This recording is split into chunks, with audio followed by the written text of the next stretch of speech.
Thank you very much for that presentation, Advocate. Thank you so much, Cesar. Thank you for having me. Lovely. Okay, so our next presenter is also no stranger to this conference. His name is Professor Claudio de Lucena.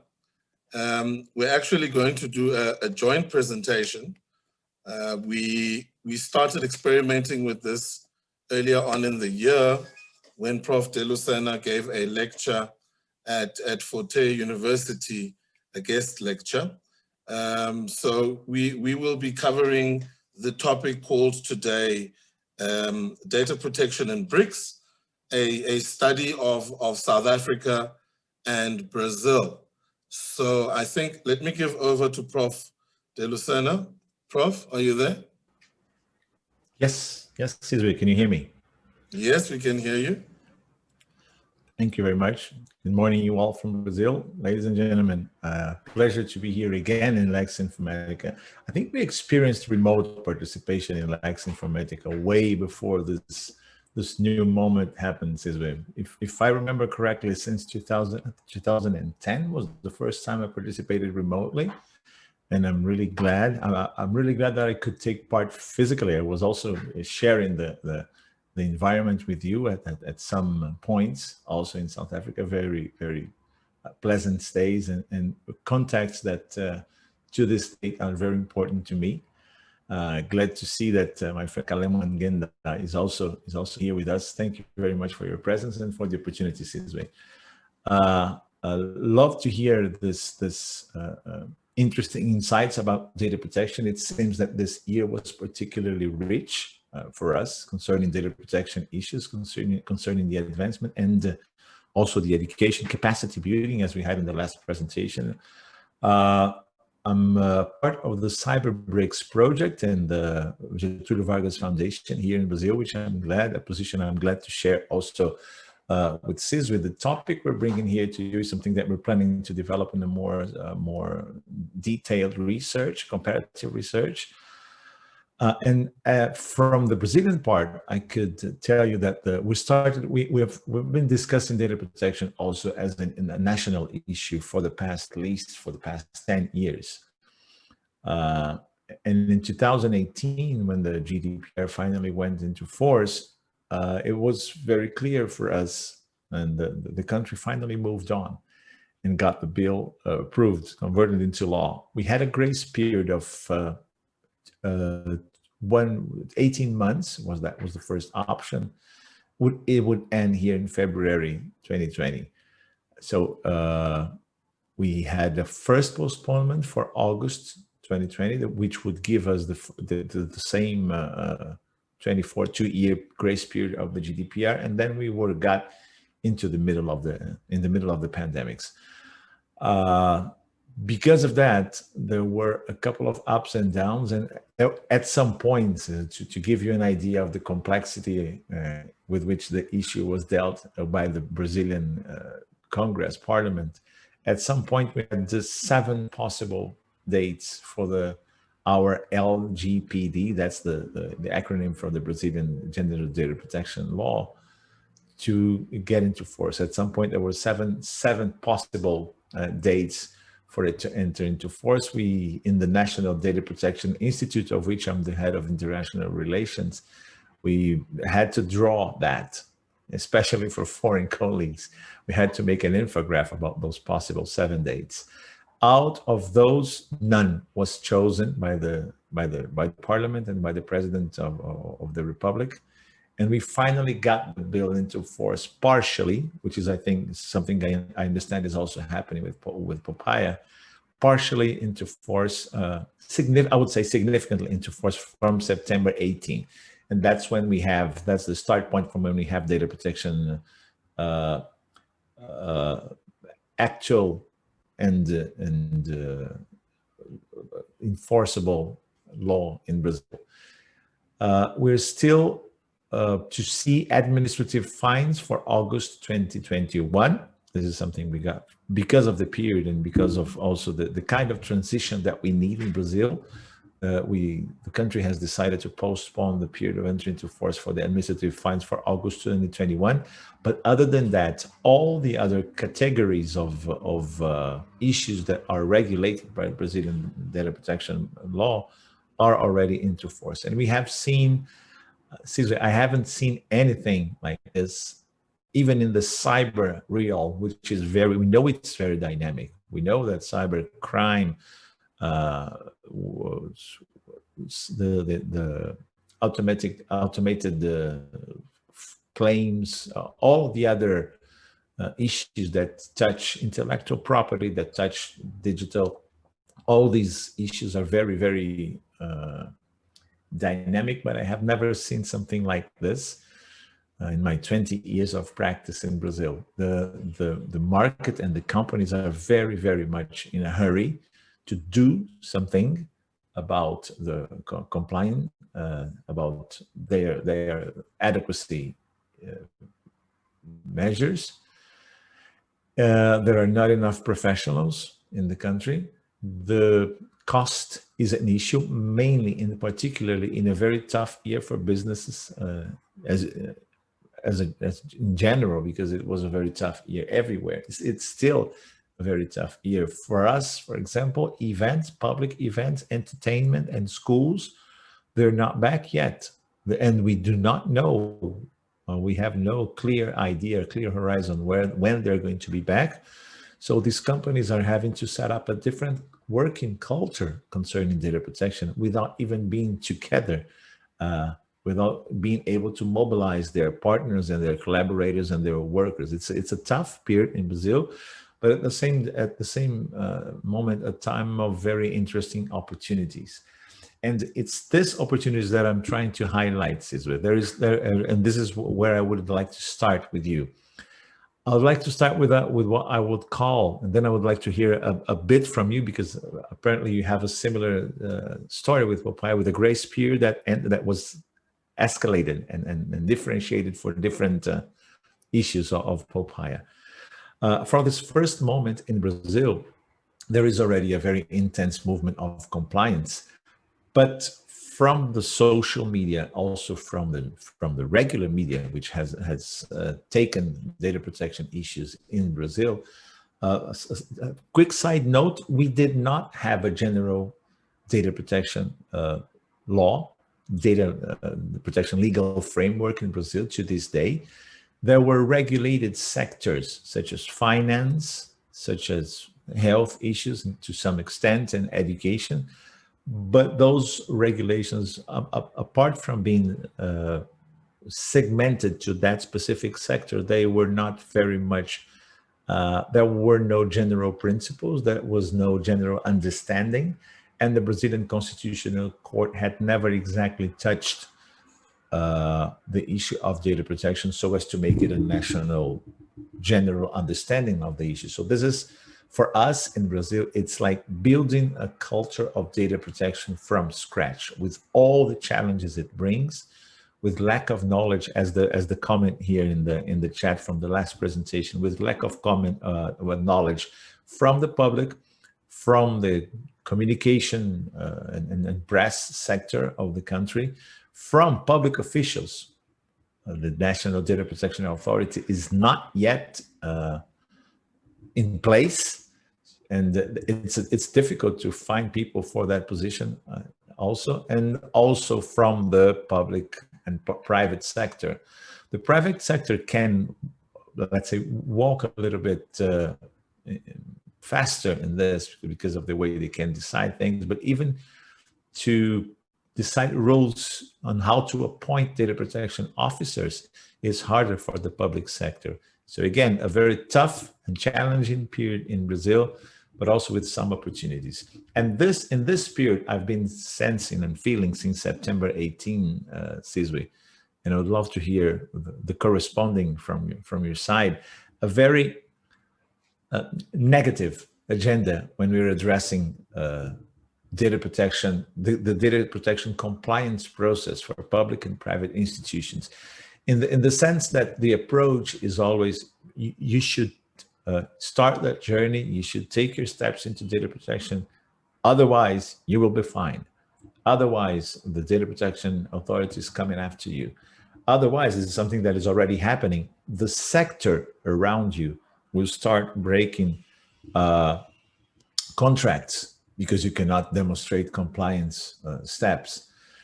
This is not wrong. Let me be very clear for you. This is not a wrong approach. This will happen. This is happening. A couple of clients that approached the office here are coming with contract notifications to demonstrate that they're taking their first steps into compliance. Otherwise, they will not be able to continue the contract with the vendor that is let's say that is more on the focus of a potential action from the data protection authority. So even the smaller businesses are starting to receive contract compliance notices from their vendors.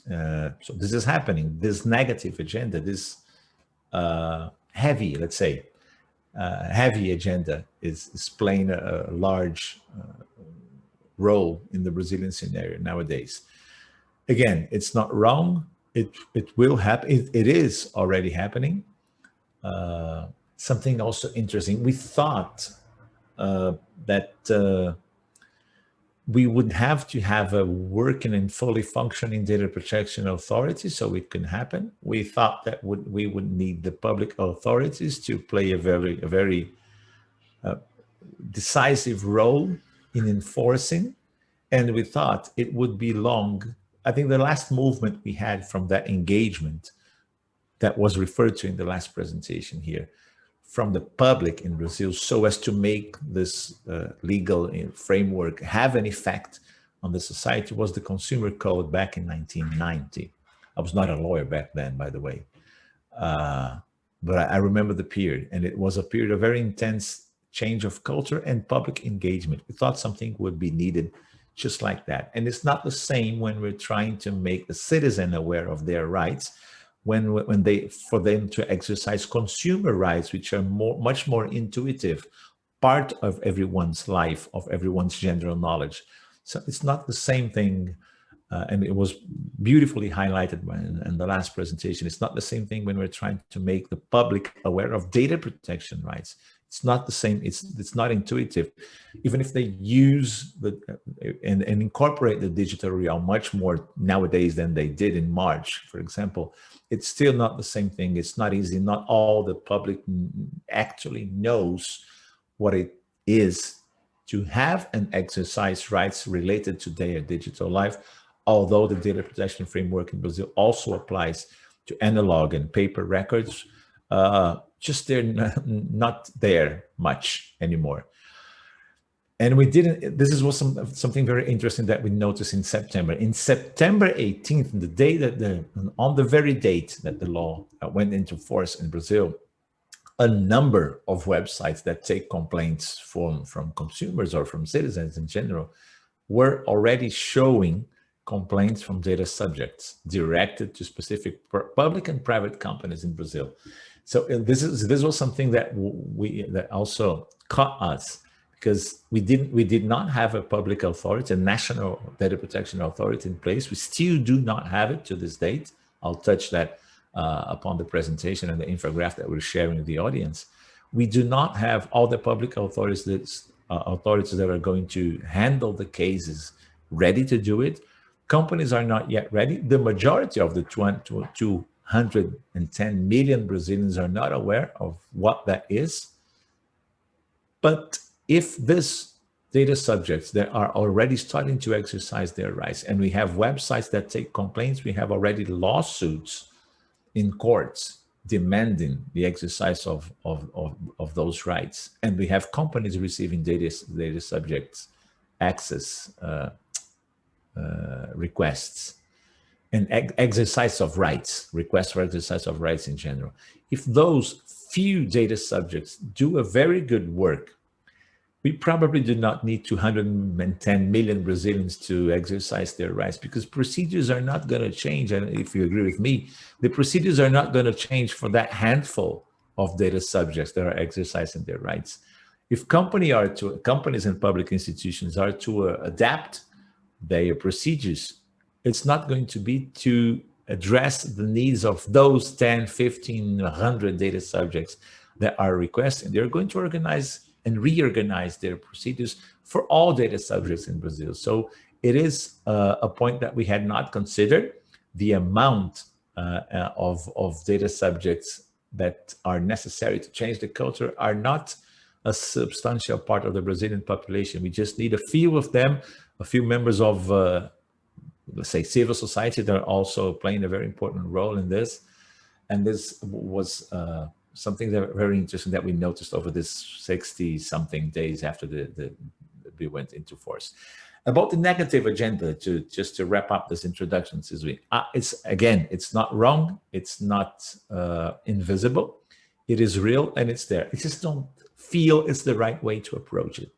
The Data Protection Authority board and the 5 directors that we have here in Brazil have already announced widely that their priority will be focused on the building of this new culture, with education, with capacity building, with dissemination of relevant material, with the production of clear guidelines. At least that's what they intend to do. This is much easier said than done, but they have publicly announced that.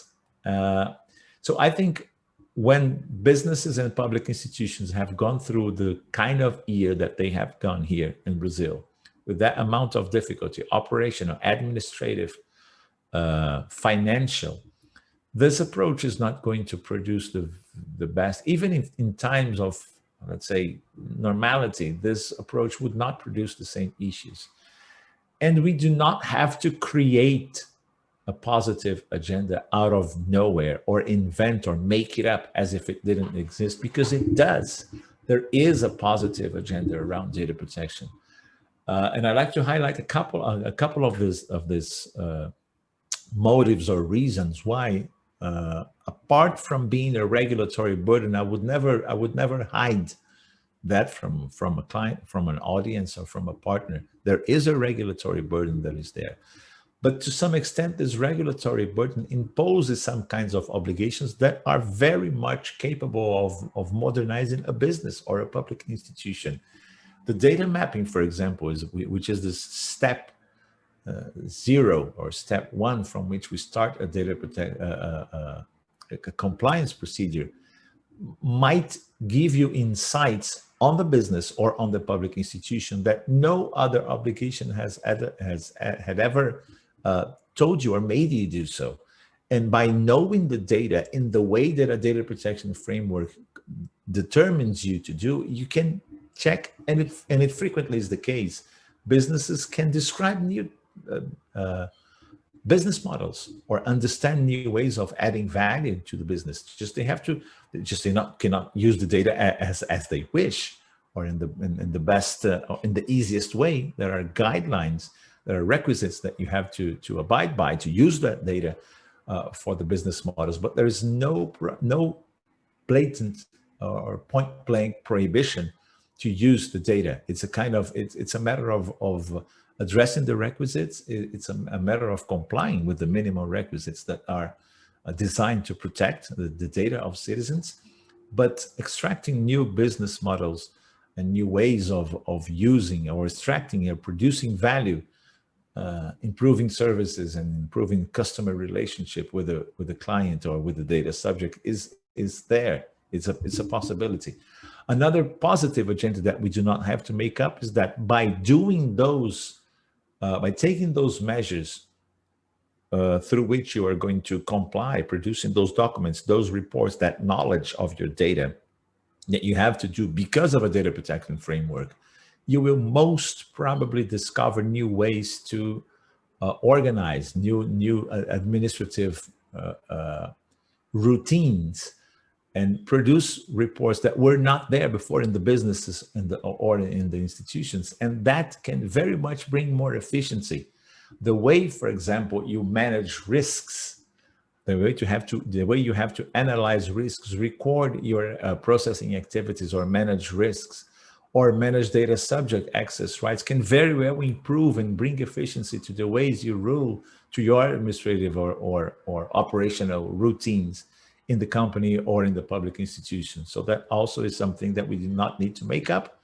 And finally, if we're looking at as data as the commodity, as the global commodity it has come to be in this past years, we're not going to change anything in the use of this data, data for the future, if it's not in the direction of a more intense use. We're never going to use less data than we are now. And if we recognize and if acknowledge that, getting ready to process data lawfully and in compliance with data protection regulations is also a way, to consolidate the process of digital transformation through which companies and public institutions have gone so intensely. Even if it was not that strong until March this year, the process of digital transformation, because digital has been the only way for many of these organizations in this year, in understanding the dynamics of the thinking in the digital realm and putting it into practice in the organizations, it's a way to consolidate their digital transformation and get them ready for a future that is very close, for a future that to some extent has arrived March 2020. So from that perspective of a positive agenda, I would like to share with the audience what Professor Daniel Solov, by the way, this is not from us, Professor Daniel Solov is one of the most important American scholars in privacy, and today he heads an initiative called teachprivacy.com.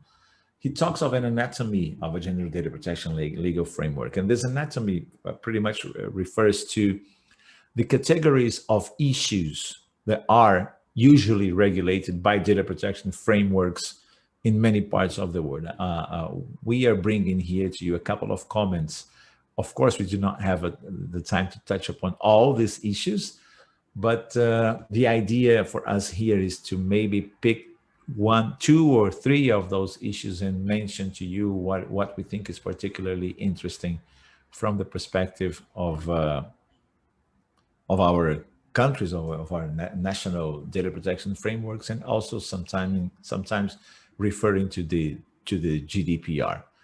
Sizwe, any comment so far, so I do not just monopolize?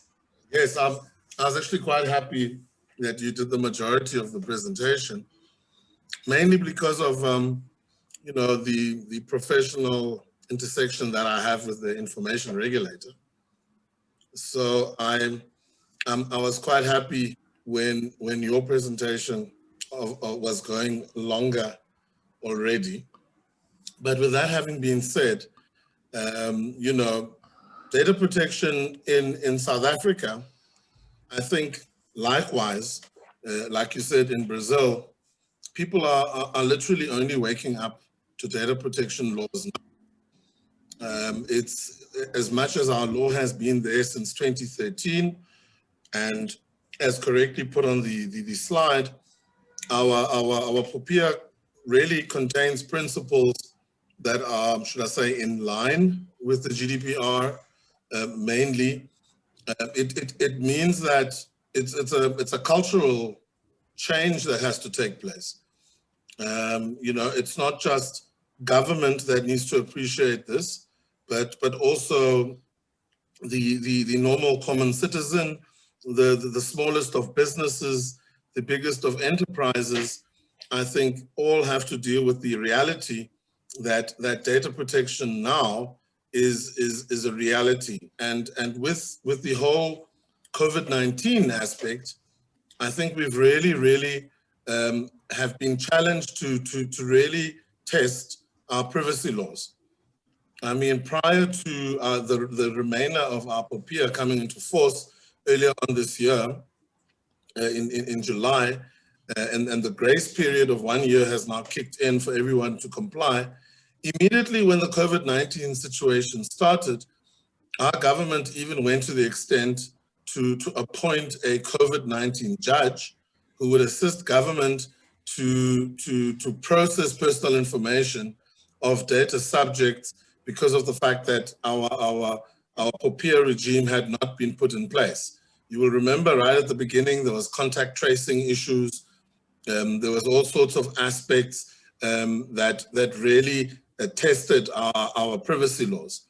But what I really like, and I like this from the schematic, and like I said, you know, we've developed this whole way of presenting together over the past year, and it's been interesting because Claudio is where he is and I am where I am, yet we are talking about the same thing.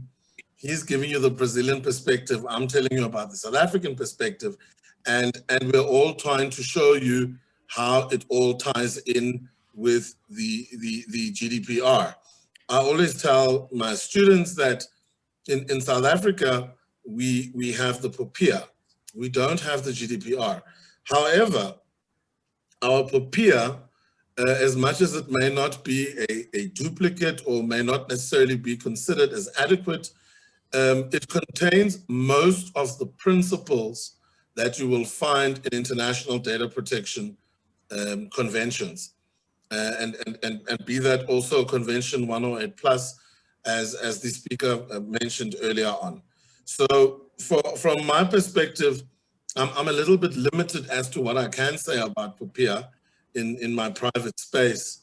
So I was quite happy when Prof de Lucena went slightly over what we had agreed upon. But if you look at the enforcement mechanism, for instance, our POPIA has got a very interesting enforcement mechanism now.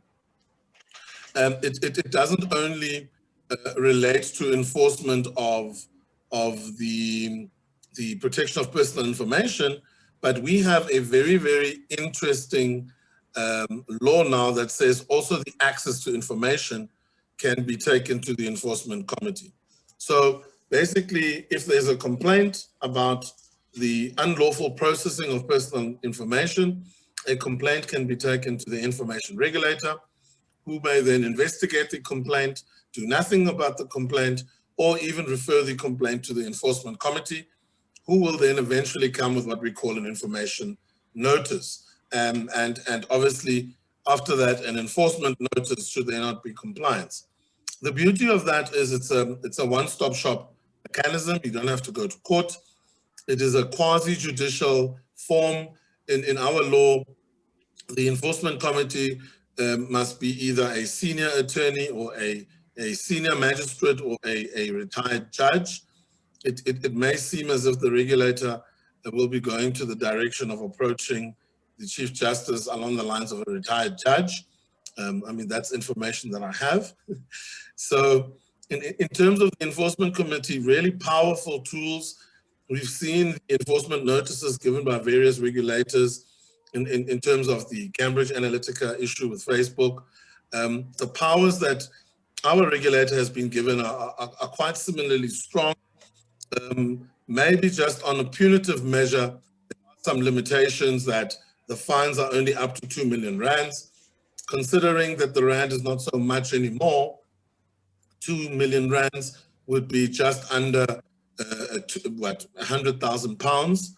So, you know, I think that is one thing that one has to look at in terms of the enforcement mechanism and some of the remedial action. Just there on security, you can move the arrow to there.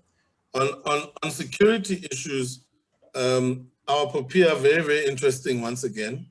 I mean, we've all heard in the media, there was the whole issue with Experian, there was the whole issue with Life Healthcare, there was APSA, there were a couple of public breaches. Obviously, there are other breaches that I'm aware of that I cannot share you because of the confidentiality that I have with the regulator. But it is really shown how important the right to security of data, which is one of the principles contained in our POPIA, how that has really come afore. You know, the whole issue of reasonable and technical measures. And I always say, what are the technical measures? It's your hardware, your software, but your organizational measures, that is the people aspect. And once again, people are so important. You know, we usually like to take the law and we separate the people from the law, yet the law is there to control the conduct of the people. So once again, the organizational aspect is what I call the people aspect. Teaching your people about security, teaching them about data protection, teaching them about confidentiality, and basically creating a culture within an organization of data protection, and in particular, a culture that protects the safety and security of data. You will see now also the issue of territorial scope, very, very interesting. You know, it may not necessarily be a mirror of what the GDPR says, but we also have this analogy in our POPIA that if you are processing personal information of a South African, even outside, then you must respect the POPIA as well. So I don't want to go too much over in terms of time. Maybe I can give over to Prof de Lucena just to give some Thanks. So that Thanks, we can allow the next speaker to talk. All right, Sizwe. I'll bring a couple of insights about what you said here about in the enforcement. We have an interesting situation here in Brazil. Our regulator has been appointed after the bill went into force. We did not have a regulator before then. So they have this very tough rule of capacity building, of also the changing of the culture.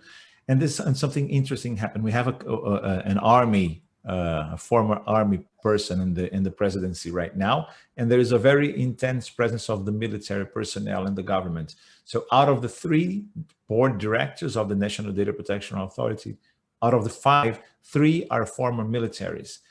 And that is going to bring to the regulator a very strong cybersecurity perspective, which is part of, but not all, that it takes to make a nice data protection legal framework, but also a very strong cyber defense. And in the public hearing where they were confirmed, that was also very interesting. And cyber defense, although it's still connected to this environment, is not exactly what we're looking for when we're talking data protection legal frameworks. Anyway, they're still working on putting together the rest of the structure of the enforcement. Something interesting I would like very quickly to point out to you about the agents. Here in Brazil, we have our concepts are of the controller, as is probably the case everywhere else in the world. And also, and the other part that is we call here the operator. A third agent that we usually refer to is what would be generally globally considered the data protection officer. And this is something that we're moving very quickly, Sizwe. The federal government has determined that we appoint by the end of this year, so by December 31, all federal institutions, national institutions, appoint their data protection officers, with the interesting perspective that they are not supposed, the government has prohibited that you appoint, the heads of these institutions appoint IT sector, not IT professionals. There was an intense discussion in Brazil as to if lawyers only could take the role of data protection officers.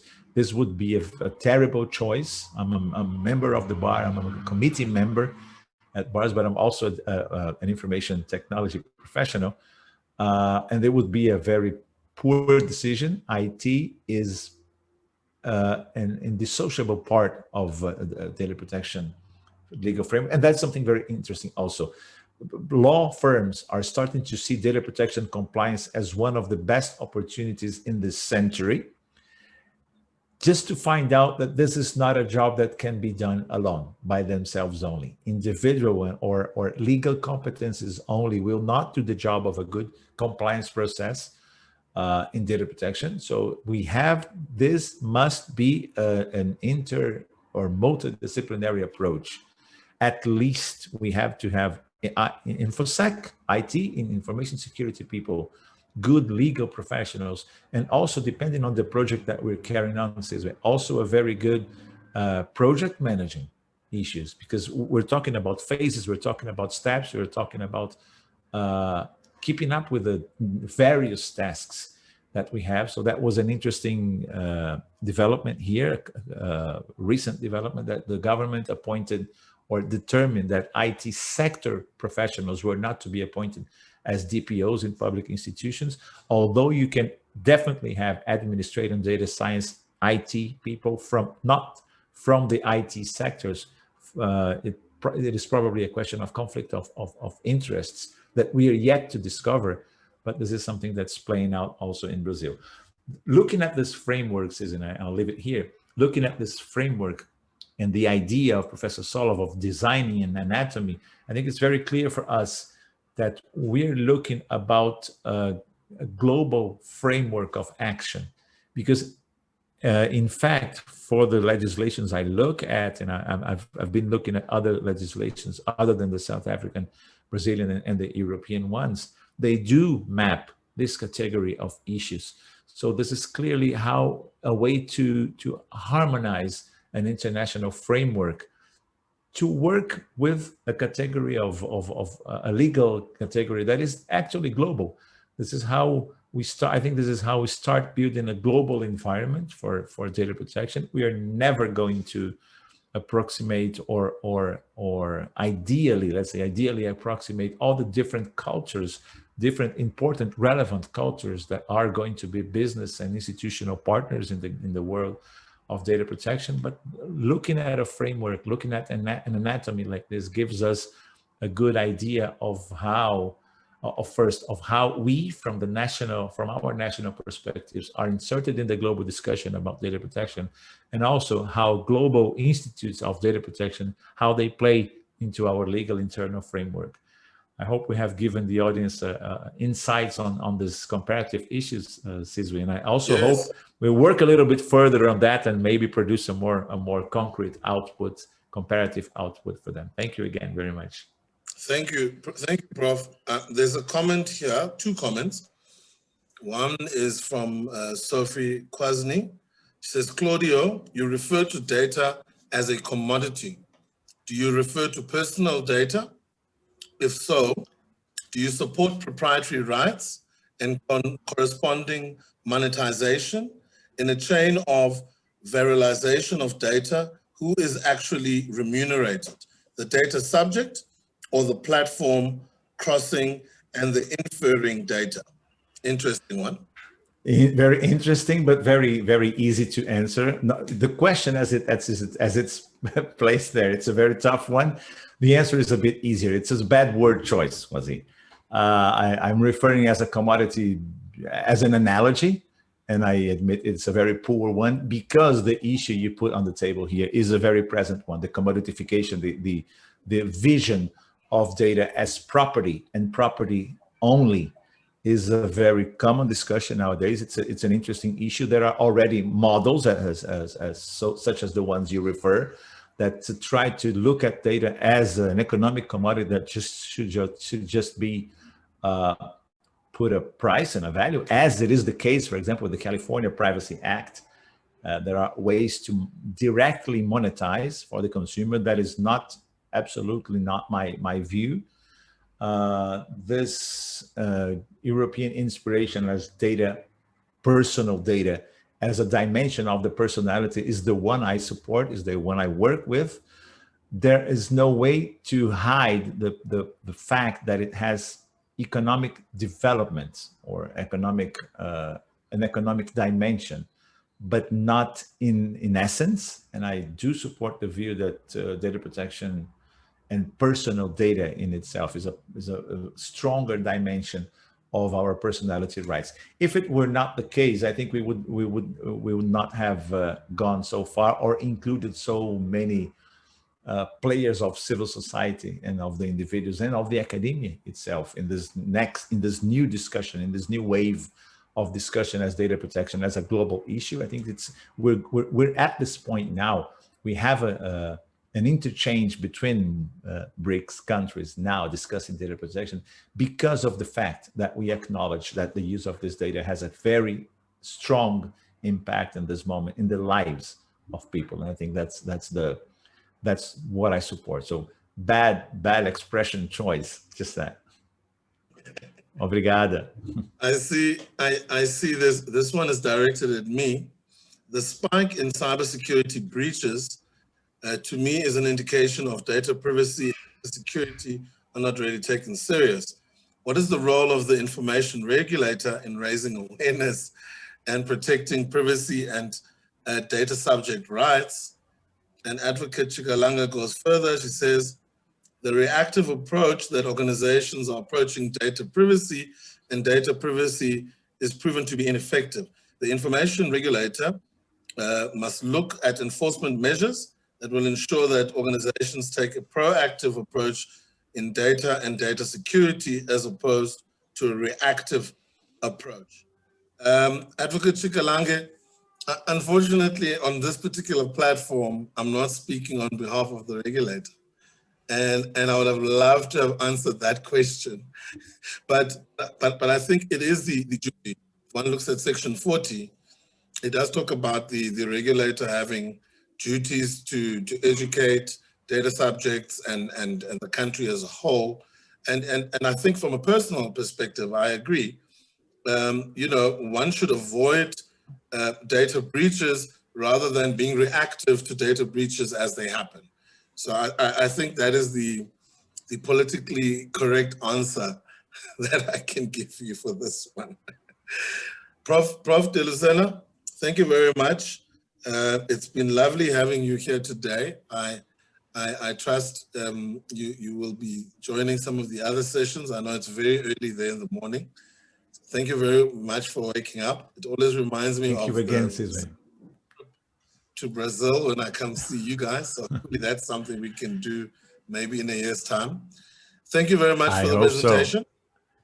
I hope so. Thank you very much again for the exchange, and thank you all for the attention. I hope you all have a good holidays and take care. Thank you very much, Cesar. Thank you, Claudio. Okay, so